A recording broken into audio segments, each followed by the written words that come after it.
Evening दोस्तों। इस बार periodicals से हटकर कुछ काम हुआ। काफ़ी दिनों से सोच रहा था, डिक्शनरीज वगैरह भी ट्राई की कि शेम और गिल्ट इन दोनों में क्या फ़र्क है। ये होता है शर्मसार होना और गिल्ट यानी वो होता है अपराध बोध। तो जब ये वीडियो मैंने पूरा तैयार किया ऑन पेपर, तो मेरी छोटी बहन से मेरी बात हुई, अगले वीक इसे देने वाला हूँ, तो उसने एक इंस्टेंस बताया जो कि नीचे दिया हुआ है, उसको हम लोग बाद में देखेंगे। Anyway, I have titled this today's video as shame leads blame and guilt leads accountability। जब आदमी शर्मिंदा होता है तो अपनी शर्म छुपाने के लिए, अपने आप को बचाने के लिए, अपने आप को इनोसेंट साबित करने के लिए किसी और पर ढालने की कोशिश करता है तो वो ब्लेम कहलाता है, तो अल्टीमेटली वो ब्लेम को होता रहता है। लेकिन जब आदमी के अंदर अपराध बोध होता है तो फिर वो किसी से सॉरी नहीं बोलता, वो अपनी अकाउंटेबिलिटी देखता है और फिर वो कंपेंसेट करने की कोशिश करता है। बस यही फर्क दोनों का, इसको इधर छोड़ देता है तो उसको ऊपर ले जाता है। Anyway, let me start up. The two parts of the video on this board are quite visible to you. देखें तो पहले वाले पार्ट पर आज हम एक एक अगेंस्ट नहीं देखेंगे, एक एक को एक पार्ट में देखेंगे, part wise. So shame, let me start up with the shame. Shame it's an unpleasant feeling, continued है ये। इट्स एन अनप्लेजेंट फीलिंग, एक ऐसी असुविधाजनक फीलिंग है। Embarrasses due to some stupid done. It's an unpleasant feeling है। Embarrasses due to some stupid done, कुछ मूर्खता की है। Okay, it disappoints and disgraces, निराश भी करती है और अपमानित भी करती है। May shame the nears and dears also, कभी कभी कोई काम ऐसा हो जाता है जिससे हम खुद तो शर्मिंदा होते हैं, हमारी गलती के वजह से हमारे घर के लोग या हमारे दोस्त रिश्तेदार वो भी शर्मिंदा होते हैं कि क्या यार, क्या किया इसने। Okay, so let's one hide और एस्केप फ्रॉम द मिस्टेक। अब ये चारों चीजें जब मिल जाती हैं, ये it's an unpleasant feeling, embarrasses due to some stupid done, गलती की वजह से, इट डिसअपॉइंट्स एंड डिसग्रेसेस, निराश करता है, अपमानित करता है, और may ashame the nears and dears also. जब ये सारी की सारी चीजें हो जाती है तो अब आगे क्या होता है, यहां आते हैं, ये एरो यहां आएगा और इधर मिल जाएगा। अब इससे क्या होगा, लेट्स वन, जिसने गलती की है, दिस स्टूपिड डन, वो लेट्स वन हाइड और एस्केप फ्रॉम द मिस्टेक, छुपने की कोशिश करेगा या बचने की कोशिश करेगा, एस्केप करेगा या हाइड करेगा, अपने आप को छुपाने की कोशिश करेगा।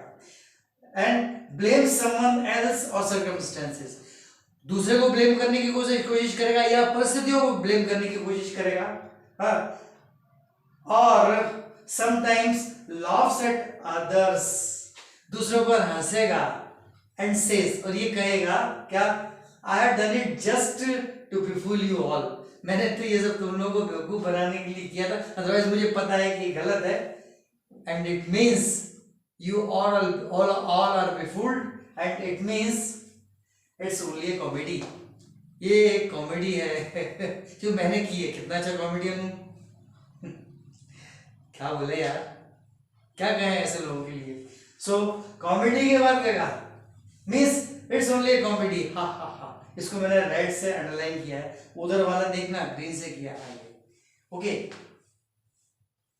Means he blames others and escapes, कुल मिला के ये है कि वो दूसरों को ब्लेम करता है, अपने आप को बचाने की कोशिश करता है। बेवकूफ है, पहली गलती तो यही कर दी थी, स्टूपिड डन, और दूसरी गलती उससे बड़ी कर रहा है। जैसे एक झूठ को छुपाने के लिए आदमी तो 1000 झूठ बोलता है, बोलना पड़ते हैं, इसी तरह से यहां कुछ वैसा किया है। ओके, अब बात यहां पर आके खत्म हो जाती है। ये बात वाला है जो छोटी बहन ने सजेस्ट किया था मुझे। थैंक्स टू हर, वो देख रही है तो। Oh now guilt leads accountability. अब यहां बड़प्पन आ जाता है। देखिए, lets one realise the mistake honestly. ये गिल्ट जो है, ये गिल्ट अपराध बोध, it lets one realise the mistake honestly. ये आदमी को प्रेरित करता है अपनी गलती को ईमानदारी से एक्सेप्ट करने। Lets one realise the mistake honestly, realise करता है, महसूस करता है कि मैंने गलत किया है। Then never tries any hide और एस्केप। लेकिन इस केस में क्या होता है, गिल्ट के केस में कभी भी अपनी गलती को हाइड करने की, छुपाने की कोशिश नहीं करता, या उस गलती से बचने की कोशिश नहीं करता जो यहाँ पे की थी। Then never ask any pardon. लेकिन स्वाभिमानी है, क्योंकि अकाउंटेबिलिटी जानता है अपनी, इसलिए स्वाभिमानी है, तो किसी से ये नहीं कहेगा भैया सॉरी, माफी चाहता हूँ। मैं सॉरी बोल देता हूँ कई बार, लेकिन वो एक अलग मैटर है। यहाँ ये सॉरी नहीं बोलता, अगर कोई गलती हो गई तो रियलाइज कर लेगा, छुपने की भी कोशिश नहीं करेगा, बचने की भी कोशिश नहीं करेगा। और is always never ask for any pardon, कोई माफीनामा नहीं देता किसी को। और never ready is always ready for any oblique every outcome. इस गलती के जो भी परिणाम हो, कोई भी परिणाम हो, एनी यानी जो भी, और एवरी यानी कोई भी, is always ready for any और एवरी आउटकम, किसी भी तरह के आउटकम के लिए, कितने भी आउटकम के लिए तैयार रहता है, कैसे भी आउटकम के लिए तैयार रहता है। Not ashamed, ready to compensate, शर्मिंदा नहीं होता, अब कंपनसेट करने के लिए तैयार हो जाता है, because is a real workman. He is filled with complete workmanship, honest workmanship, real and true workmanship. So what happens, इस सब के बाद feels no disgrace और disappointment। जब कंपेंसेट कर सकता है, जब वो कंपेंसेट करने की क्षमता रखता है, तो feels no disgrace और disappointments, ये कुछ नहीं होता उसमें। डिसग्रेस, अपमानित महसूस नहीं करता, या डिसअपॉइंटमेंट, निराश भी नहीं होता। अब इस सब पूरे कॉम्बिनेशन का, ये तो 4, 1 2 3 4, 4 का कॉम्बिनेशन था, वहां 1 2 3 4 5 6 7 का कॉम्बिनेशन है, डबल से थोड़ा सा कम, 7 का कॉम्बिनेशन है। अब ये कॉम्बिनेशन क्या करता है, he feels his accountability for, I पे डॉट लगा हुआ, he feels his accountability for, उत्तरदायित्व, मेरा उत्तरदायित्व कहां कहां जा रहा है। He feels his accountability for, किस किस चीज के लिए, द अफेक्टेड वन, जो प्रभावित हुए उस गलती से, उनके लिए, उसके बाद हिमसेल्फ, खुद के लिए अकाउंट, है ना, जो अफेक्टेड हुए उनके प्रति अकाउंटेबिलिटी, उत्तरदायित्व, खुद के प्रति उत्तरदायित्व, हिमसेल्फ, नियर्स एंड डियर्स, अपने जो आसपास के लोग हैं, रिश्तेदार अपने, उनके प्रति अकाउंटेबिलिटी, एंड सोसाइटी के प्रति उत्तरदायित्व, और अल्टीमेटली मॉरल वैल्यू, आखिर में मॉरल वैल्यू के लिए, which is above all. The fact is that moral values are above all. So ultimately what happens, at last but not the least, मेरी बहन से सुन के हंसेगी, आज खुश भी होगी, क्योंकि जो उसने बताया वो दिया है इसमें। At last works carefully and avoids mistakes, carefully काम करता है और मिस्टेक्स को अवॉइड करता है, आगे सब ठीक हो जाता है। वो कंपनसेट भी कर देता है बहुत अच्छी तरह से, गलती हुई थी तो लोग कहते हैं अरे नहीं यार, वो तो हमारा मुकद्दर था कि हम तुम्हें पहचानना चाहते थे या पहचान गए, क्या है यार, क्या भाग्य है। सो इसका एक साइटेशन मॉरल वैल्यूज का और अकाउंटेबिलिटी का उसने बताया, मेरी छोटी बहन बबीता ने, छोटी है मुझसे लेकिन बबीता बहन जी कहता हूँ क्योंकि मुझसे अकल में बहुत बड़ी है।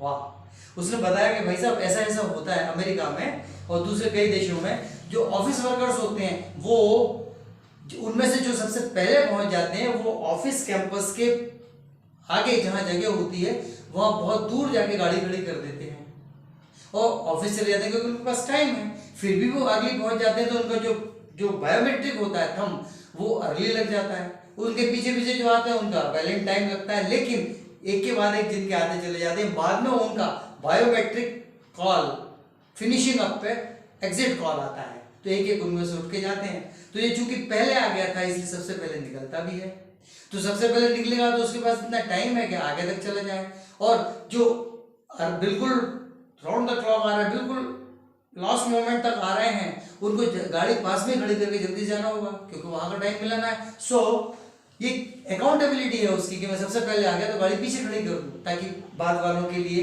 दिक्कत ना हो, सभी लोग टाइम पर आ जाएं। अकाउंटेबिलिटी यार डिवाइनली यार, मैंने आगे में लिखा है वो। So let me read it up. Early arrivals, for example early arrivals to the offices in America and some other nations park their cars at fair distance from the office.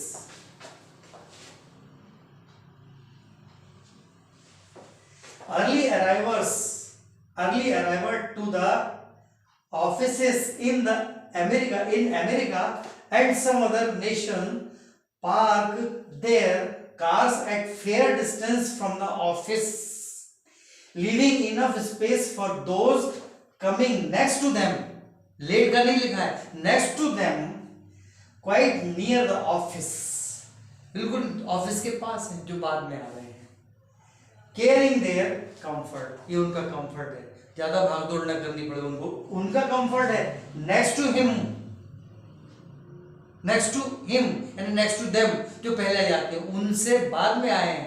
Late नहीं लिखा है मैंने, बाद में जो आए valid time तो आ गए, लेकिन ये कुछ 10 मिनट पहले आ गया था, जल्दी से पहुंच गया, गाड़ी दूर खड़ी कर दी, उतना पैदल भी चल सकता था, टाइम पर आ गया वैलिड टाइम, उसके पीछे पीछे बाकी लोग आ रहे हैं, कारें खड़ी कर दी। वह क्या, दूसरे की सुविधा ज्यादा देखी, अपन तो चल लेंगे यार। This is accountability towards the society and towards the moral values.